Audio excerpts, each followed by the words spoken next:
I played over 50 hours of Death Stranding 2, with PlayStation having provided an early copy for review purposes, finishing the main campaign with a combination of side and main missions, and what a ride.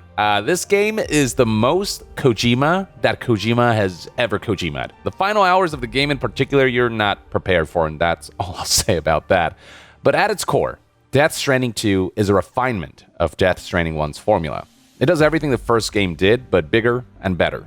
You're still Sam Porter Bridges, a porter who delivers packages tasked by clients. It's been 11 months since Sam connected all the United Cities of America into the Chiral network, saved the world from this cataclysmic event known as the Last Stranding, and has gone off-grid after rescuing his bridge baby Lou from mandated cremation.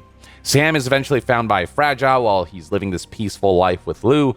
Fragile recruits Sam into her new organization, Drawbridge, and she wants help with connecting Mexico and Australia to solve the mystery of the appearance of what are called plate gates, which when passed through, it allows one to teleport from one region to another, and which has ties to the cataclysmic event known as the Death Stranding, with the threat of another possible world-ending Last Stranding looming on the horizon. And that's as far as I'll detail to avoid spoilers. Suffice to say, shenanigans ensue as Sam comes out of retirement and goes on this epic new mission. Diving into the gameplay, what immediately stuck out to me was how Death Stranding 2, compared to the first game, is just a much better paced game. I think people have an easier time getting into Death Stranding 2 compared to the first game. The first hours of Death Stranding 1, I feel like it can turn a lot of people off. Even I was a little iffy about that game until I got past episode 3, and then it hooked me. Death Stranding 2, on the other hand, puts you in the action from the outset and gets to the more fun and addictive parts of the gameplay loop at a brisker pace. Now, the core gameplay is still the same. You're a delivery man trying to connect a region, or in this case, 2 regions, Mexico and Australia, to the Chiral network. And the Chiral network is this internet-like system that uses the realm of the dead, the beach, to transfer data quickly, with Mexico serving as this smaller tutorial introductory area, while the core game takes place in Australia. The satisfaction of Death Stranding comes in the battle of man versus the elements. You're just a dude with limited capabilities on his own. Walking and running involves careful consideration of terrain conditions, weather conditions, cargo weight conditions. You have to use, the triggers to balance as you move if you start carrying a lot of cargo. And as you make deliveries in the open world, you are overcoming the rough terrain and environmental obstacles you're traversing, the human, mechanized, or spectral enemies who you might have to battle or sneak around along the way, environmental hazards like the timefall rain that slowly corrodes your packages and anything you're carrying, and now introduced to Death Stranding 2 are environmental natural disasters like sandstorms, strong winds, forest fires, earthquakes, landslides, avalanches, and floods that either impede your path or that may aid in the destruction of laid out structures and laid out elements that help with the infrastructure of the open world. Now, the progression of this game comes in the tools you unlock as you make deliveries to key characters who invent and or provide said tools and gratitude to make traversal, navigation, and overcoming said obstacles and hazards easier. So you just start with a couple simple tools like ladders that allow you to access elevated areas or create small bridges to traverse rivers and gaps, or climbing ropes to rappel down or climb up cliffs. But then you start to unlock things like floating carriers that allow you to carry more things without as much strain, exoskeletons that enhance your mobility, stability, carrying capacity, and even combat prowess, vehicles to make transportation faster and more convenient, a large array of weapons to help fend off enemies, equipment to enhance Sam's own capabilities, backpack attachments that add further conveniences and additional features. The list just goes on and on. And as you do optional quests and boost your relationship with different clients, they'll give you higher level versions of said tools and weapons and whatnot that may offer additional useful functionalities or reduce size and weight, among other conveniences that allow you to just make deliveries better. And along the way, you're helping rebuild the infrastructure of these ravaged regions. So structures can be constructed in areas that have been hooked up to the Chiral network. So watchtowers to survey enemy encampments, timefall shelters to shield you from the rain and BTs and rejuvenate the status of your deteriorating packages, generators to recharge the batteries of vehicles and equipment that run on limited and ever-depleting battery power, proper big bridges to navigate large gaps and environmental obstacles like rivers much easier, especially with vehicles, zip lines that allow fast and convenient aerial traversal, safe houses to allow rest and means of restocking during a long and arduous journey. The list goes on and on. And then materials also become available through means like completing delivery orders or stealing from enemy bases that you can invest with to rebuild roads that make vehicular navigation much more of a breeze, as well as to help upgrade and repair structures laid out by you or other players. And introduced to Death Stranding 2 are these monorails that are not only a convenient way of navigation, but also allow for easy transportation of vast quantities of cargo, which pair nicely with the new building types called mines that allow you to exchange chiral crystals for a metric ton of materials. But much like roads from the first game, mines and monorails have deteriorated due to timefall, and so it's up to players to unite, pool their resources and materials together, and rebuild them to make use of these conveniences that pave the road to further conveniences. And that online aspect, the social strand system as Kojima calls it, is kind of what brings this game to life. So in regions connected to the chiral network, everything that you put into the open world, other players may stumble upon, and everything that they put in it, you may stumble upon. It's essentially a multiverse where they kind of bleed into each other. So as you're making deliveries, you'll find that things have already been conveniently placed that make getting from point A to point B easier. You know, bridges that help you cross big gaps, or generators that recharge batteries during convenient points in the journey, so on and so forth. And along the way, you may find a contribution that you can make to make other people's lives easier. Or you may find that materials have already been placed in the construction of structures and rebuilding of major roads and monorails and mines, making it easier for you to finish the rest. Or you may invest some initial materials into a structure only to return to find that somebody else has finished the job. So yeah, players are encouraged to fill in the gaps for each other, connecting all of these structures into this cohesive infrastructure that makes package deliveries progressively easier and more convenient. And along the way, seeing notifications of your structures getting tons of likes, indicating how helpful they were and how grateful other players were, and doing the same for other players, it just brings about this sense of positive connectedness and joy that really drives home the themes and intention behind this social strand system experience. And it's that sensation of feeling deliveries becoming easier and making other people's lives easier that makes for a really satisfying progression loop as all of these different elements unlock through the progression of the campaign.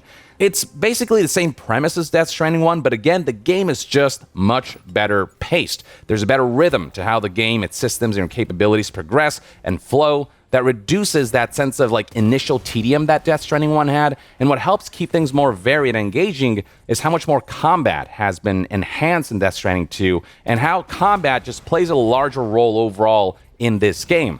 Aside from the fact that weapons and enemy encampments are introduced much earlier in the campaign compared to Death Stranding 1, the way Death Stranding 2's combat and stealth systems, as well as the layout of enemy encampments and types of enemies you encounter, have been bolstered, can at times make this game feel like Metal Gear Solid 5 The Phantom Pain. Like, there's just a nostalgia there that I was like, it feels like I'm playing MGS5, and that's not a bad thing at all. The expanded arsenal of weapons and tools for both combat and stealth also means that players just have significantly more combat and stealth options, and makes those aspects viable, so you're not just constantly encouraged to avoid enemies, it's actually fun and viable to engage them.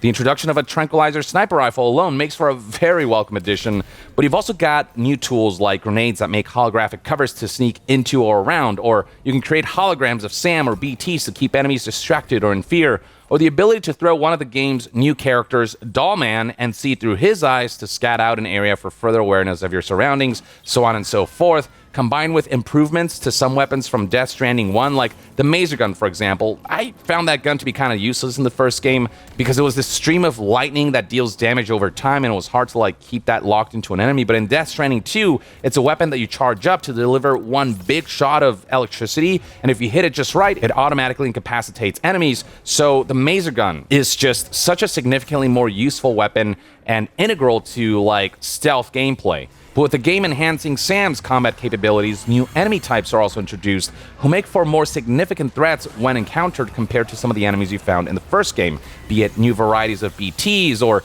entities known as ghost mechs, which are pretty badass, who are tougher to take down than your conventional human enemies and are more aggressive and lethal in their offensive capabilities. And even the human enemies have new capabilities that make them just a little more threatening. Boss battles, of course, make a return, both in the form of giant BTs, as well as encounters with giant mechs and the more personal, like 1v1 battles akin to the cliff battles from the first game. None of these boss battles are particularly super difficult, but they are incredibly entertaining, and they're a huge spectacle to behold.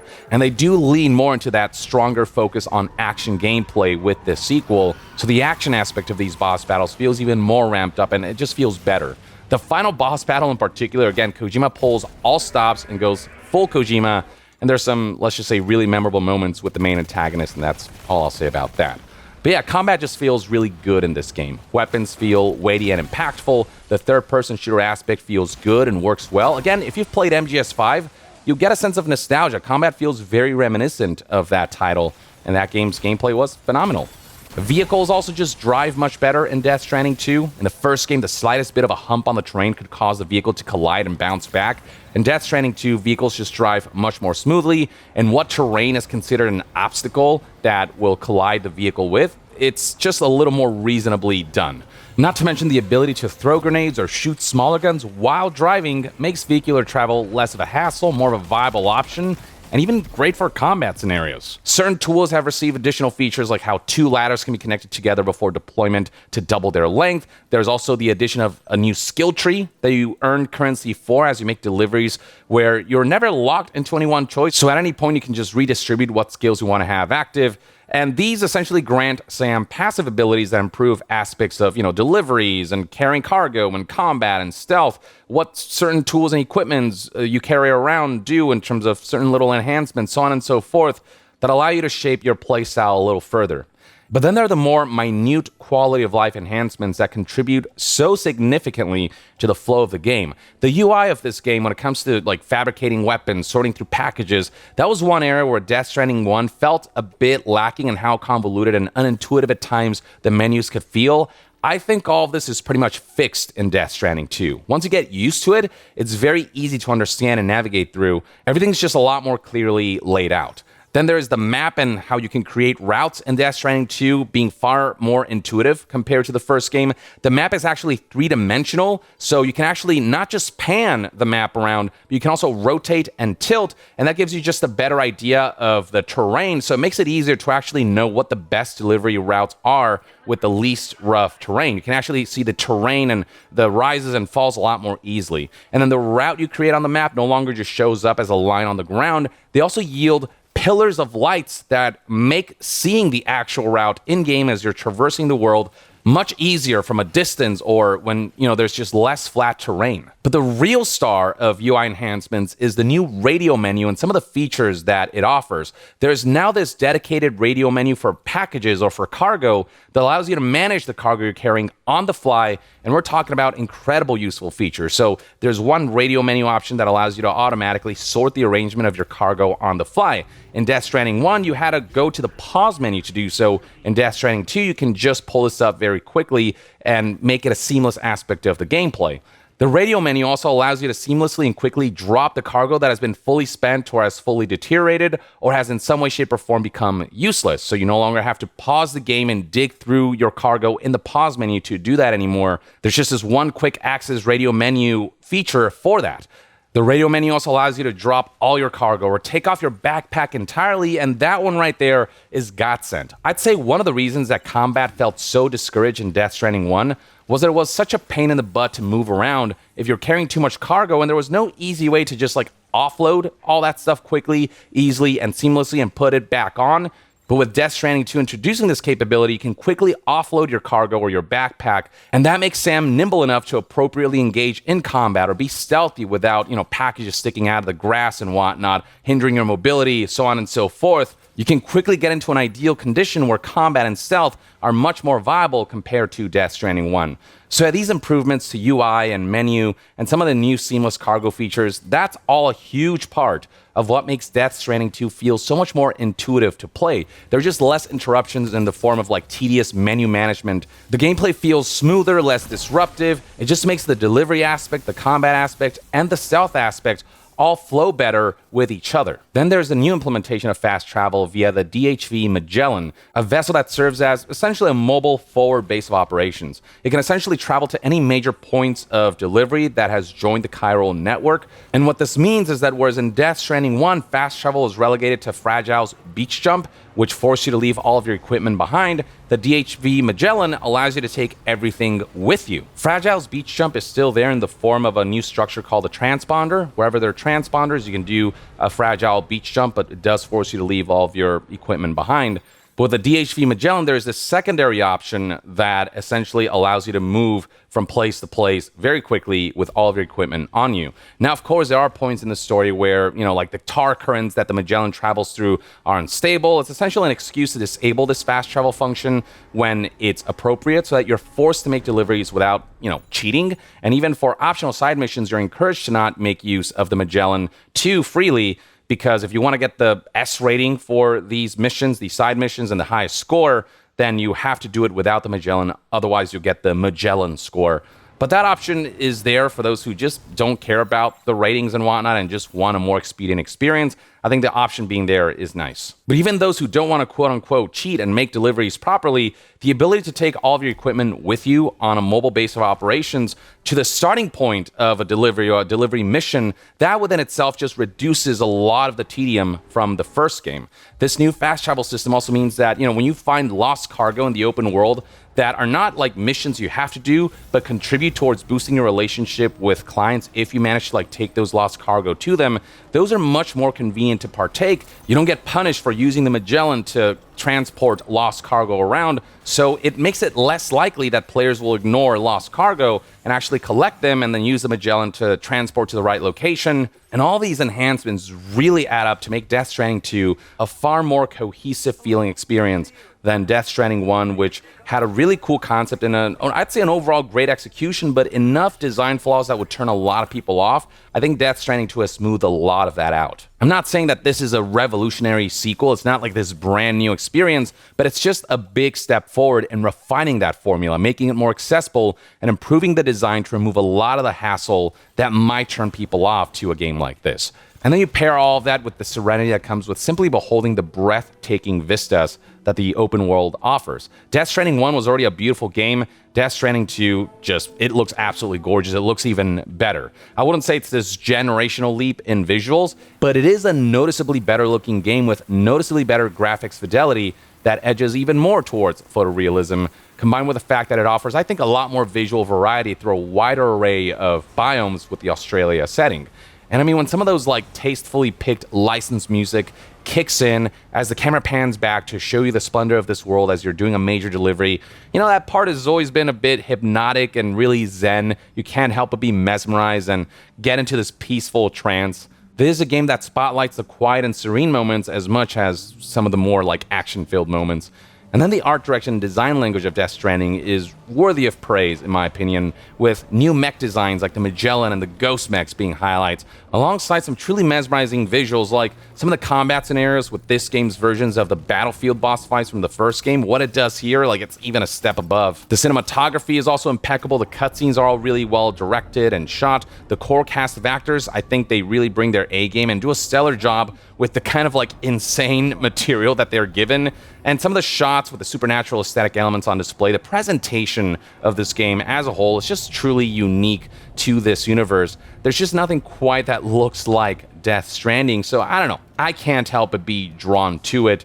And even with all this visual fidelity, Death Stranding 2 happens to run really smoothly. I just didn't really notice much in the way of frame rate drops at all, or anything suggesting performance issues. I played mostly on performance mode on the PlayStation 5 Pro, and from what I could tell, the game stayed at a consistent locked 60 frames per second. And I imagine the same will apply for base PlayStation 5. One thing that Kojima games have always been known for is that there's just not much in the way of technical issues, performance issues. They've all run really smoothly and kind of punched above their weight when it comes to the ratio of visual fidelity to performance. I did try the 30 FPS quality mode, which is what the game is set to by default, and I just personally didn't see enough of a graphical upgrade that I felt it was worth sacrificing the smoothness of the higher frame rate, but the choice being there is nice.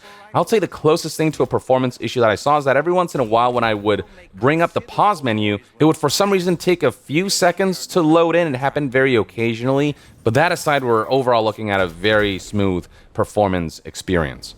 Now, binding all of this together is, of course, the main campaign and the story. There will be no spoilers in this review, but one thing I will say is that you do need to play Death Stranding 1, or at least be well caught up on its story.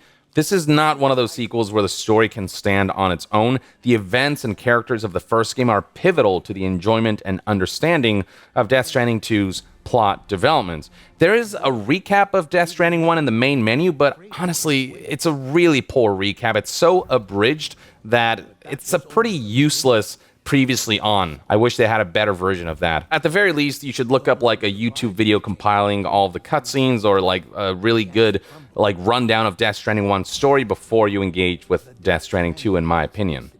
As for what I actually thought about Death Stranding 2's story, well, look, this is a Hideo Kojima story. Is this the most nuanced storytelling and dialogue you'll experience? No, not even close. The story, the characters, the themes, the underlying messages, it's all delivered with the nuance and subtlety of a battering ram. I mean, just look at the names of these characters.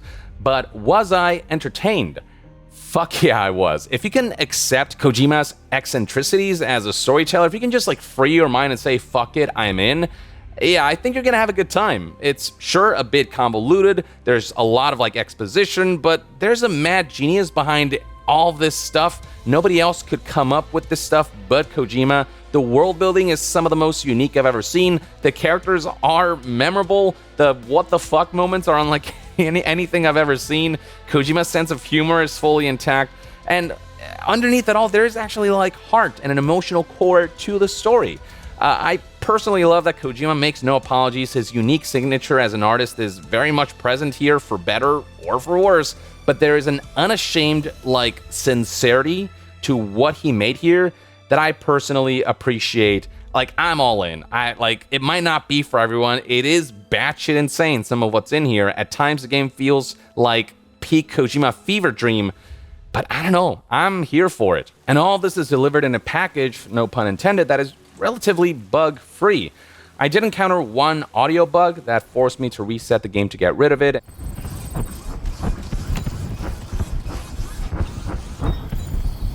And during one of the pivotal boss fights, I did encounter the boss getting stuck in place in this invincible state at one point, so that forced me to restart from the last checkpoint. But these two isolated incidents aside, there was just not much in the way of technical issues that I personally encountered. And it's worth noting that throughout the course of this review cycle, they did put out like 2 updates for Death Stranding 2. There might be also like a day 1 patch, I'm not entirely sure, but they are updating the game as we're reviewing it, so all this stuff might be smoothed out in the final game. With all said and done, the bottom line is this. Death Stranding 2 is plain and simply a bigger and better version of what Death Stranding 1 did, and a direct continuation of its story. That's kind of what it is in its essence, but all the tweaks and additions made in the sequel really add up to a significantly greater and more cohesive and better flowing whole. It's still not going to be for everyone, but the much needed refinements go a long way in allowing this game to, I think, reach a wider audience and convert them into giving this unique experience a shot, and maybe they'll actually end up liking it because these refinements just take out a lot of the stuff that might turn people off to this experience. I had a great time. I felt engaged all throughout. I think the sequel has a better chance of giving players who are hesitant about the Death Stranding experience that aha moment with this type of game. There's, again, still nothing quite like this in gaming or in any medium, and I appreciate that a creator like Hideo Kojima exists to create AAA games, but with this like indie mentality that thinks so far outside the box in a way that very few AAA games do. But at the end of the day, obviously it's up to you to determine whether this type of game is for you. And that, ladies and gentlemen, is one man's take. Let me know in the comments below if Death Stranding 2 sounds like your cup of tea, if it's something you might give a try. And to be further updated on all things gaming news, reviews, and discussions, stay tuned right here on Young Yeah. I'll see you guys next time. Young out.